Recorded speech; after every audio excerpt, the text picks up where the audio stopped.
Assalamu alaikum everyone. Welcome to the fourth lecture of fluid properties. এটা আমাদের আজকে last lecture from this chapter. আজকে যে টপিকটা আমরা দেখবো সেটা হলো ভিসকোসিটি। তো শুরু করি। All of the fluids properties viscosity requires the greatest consideration. ঠিক আছে, in the study of fluid flow.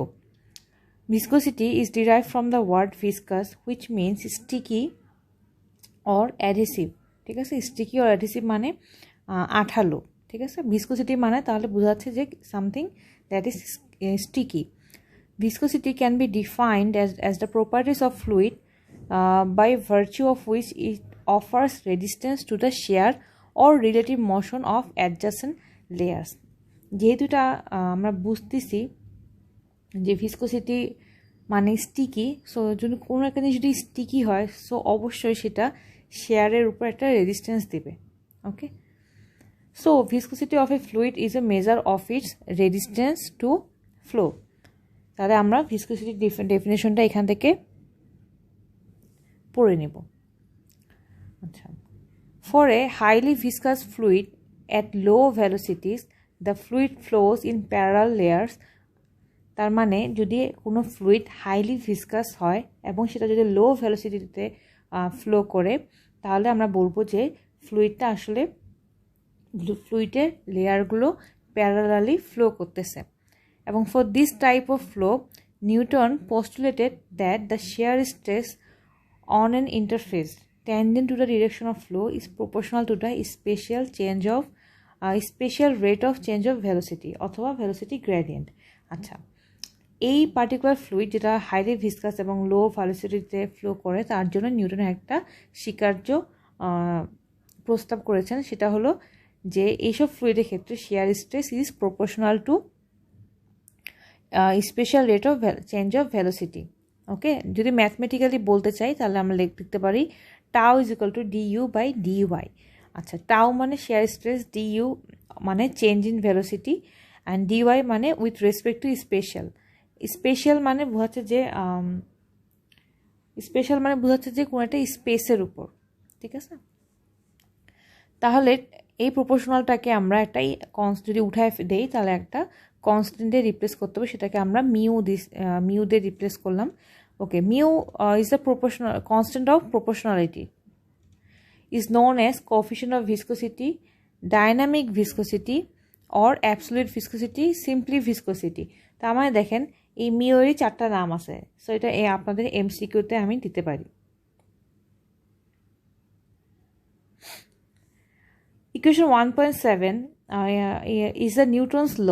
তাহলে যদি পরীক্ষায় দিই হোয়াট ইজ নিউটনস ল, তাহলে আপনারা সুন্দর করে এতটুকু লিখে দিবেন, লিখে এতটুকু একটু ইকুয়েশনটা লিখে এক্সপ্লেন করে দেবেন মিউটা কি, তাহলে সেটা নিউটন লসের একটা ডেসক্রিপশন হয়ে যাবে। And the SI unit of viscosity are Pascal second, Newton second meter square, kg per meter square second, and in CGS unit is poise, and 1 poise is equal to 0.1 Newton second per meter square. The viscosity of water at 20 degrees Celsius is 1 centipoise or 0.01 Newton second per meter square. এগুলো সবই আপনাদের এমসিকিউর জন্য important. ওকে, এখন আমরা viscosity দেখলাম। Viscosity এখন দেখবো কাইনেমেটিক ভিসকোসিটি কাকে বলে। Kinematic viscosity is defined as the ratio of dynamic viscosity to density. Kinematic viscosity এখানে নিউ দিয়ে প্রকাশ করতেছে, এটা নিউ। ঠিক আছে, এবং is equal to u divide by rho. Rho হলো ডেনসিটি। এখানেও এর ইউনিটগুলো এক্সপ্লেন করা হয়েছে। And viscosity is measured by an instrument known as viscometer, very important for the MCQ. আচ্ছা, এখন আমরা আরেকটা ইম্পর্টেন্ট টপিক দেখবো, এটা খুবই important, Newtonian and non Newtonian fluids. Definition খুবই ইজি, দেখেন fluid may be classified as Newtonian and non Newtonian the fluid which follows the Newton's law of viscosity. তার মানে নিউটনস ল অফ ভিসকোসিটি কী ছিল? Shear stress is proportional to change of velocity.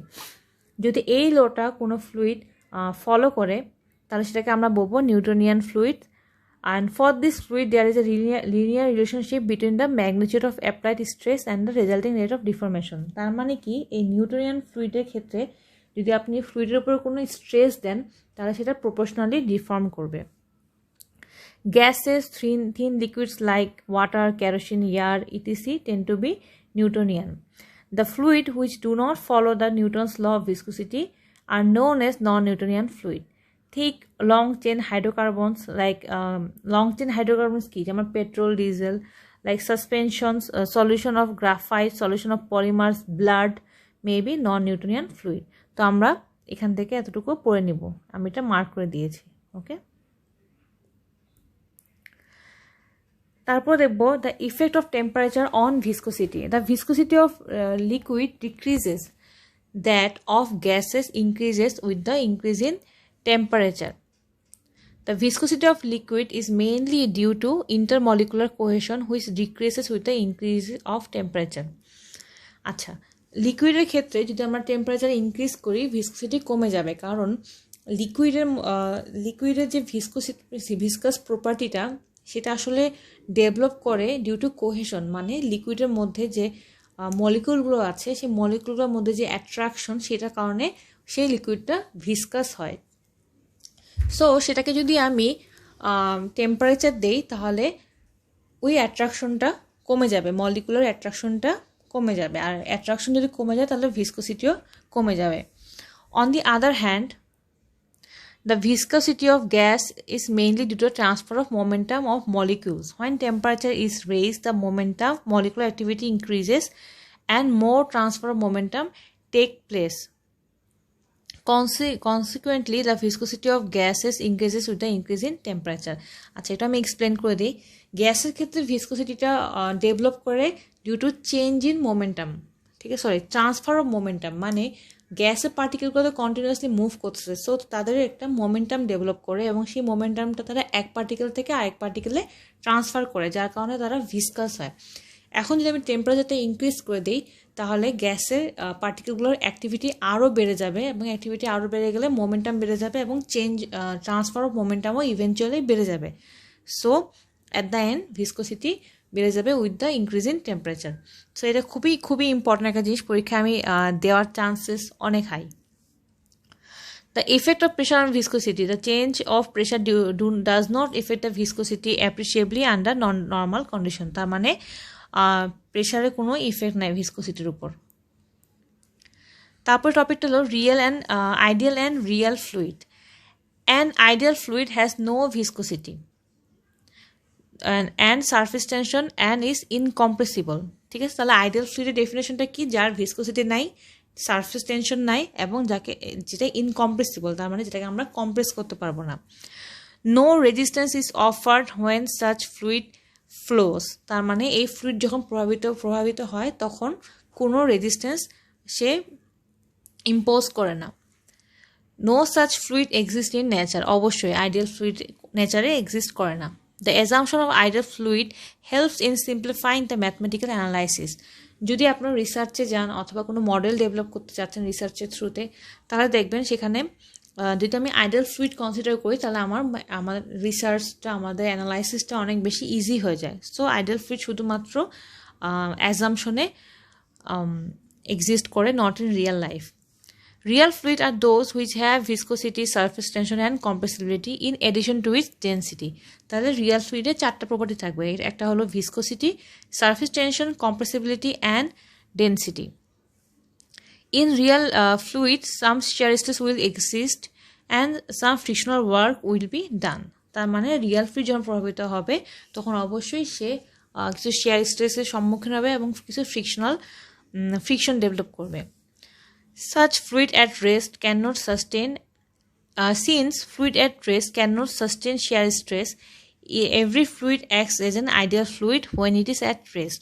তাও আমরা বলতে পারি যে আইডিয়াল ফ্লুইডটা প্রেজেন্ট আছে নেচারে কিভাবে, ফ্লুইড এট রেস্টের থ্রুতে, মানে যখন একটা ফ্লুইড রেস্ট কন্ডিশনে থাকে, কোনো ফ্লো থাকে না, তখন সে কোনো শেয়ার স্ট্রেসকে সাস্টেইন করতে পারে না, তাহলে আমরা বলতে পারি যে এই ফ্লুইডটা ওই পার্টিকুলার কন্ডিশনের জন্য ideal fluid. Therefore, a fluid at rest do not exert only normal force which is pressure force on a vessel. তাহলে শুধু ফ্লুইড যখন স্থির অবস্থা থাকে শুধু সেটা নর্মাল ফোর্স ডেভেলপ করে আর কোনো ফোর্স ডেভেলপ করে না। তো আমরা একটা ম্যাথ দেখি, খুবই ইজি ছোট একটা math. Example 1.4, the specific gravity of water at 20 degrees Celsius is 0.998 and its viscosity is 0.001 newton second per metre square. তার মানে এটা হলো আমাদের mu. Okay, determine the kinematic viscosity, তার মানে আমাদেরকে নিউ এর মানটা বের করতে হবে। আমরা একটু আগে পড়লাম nu is equal to mu divide by rho.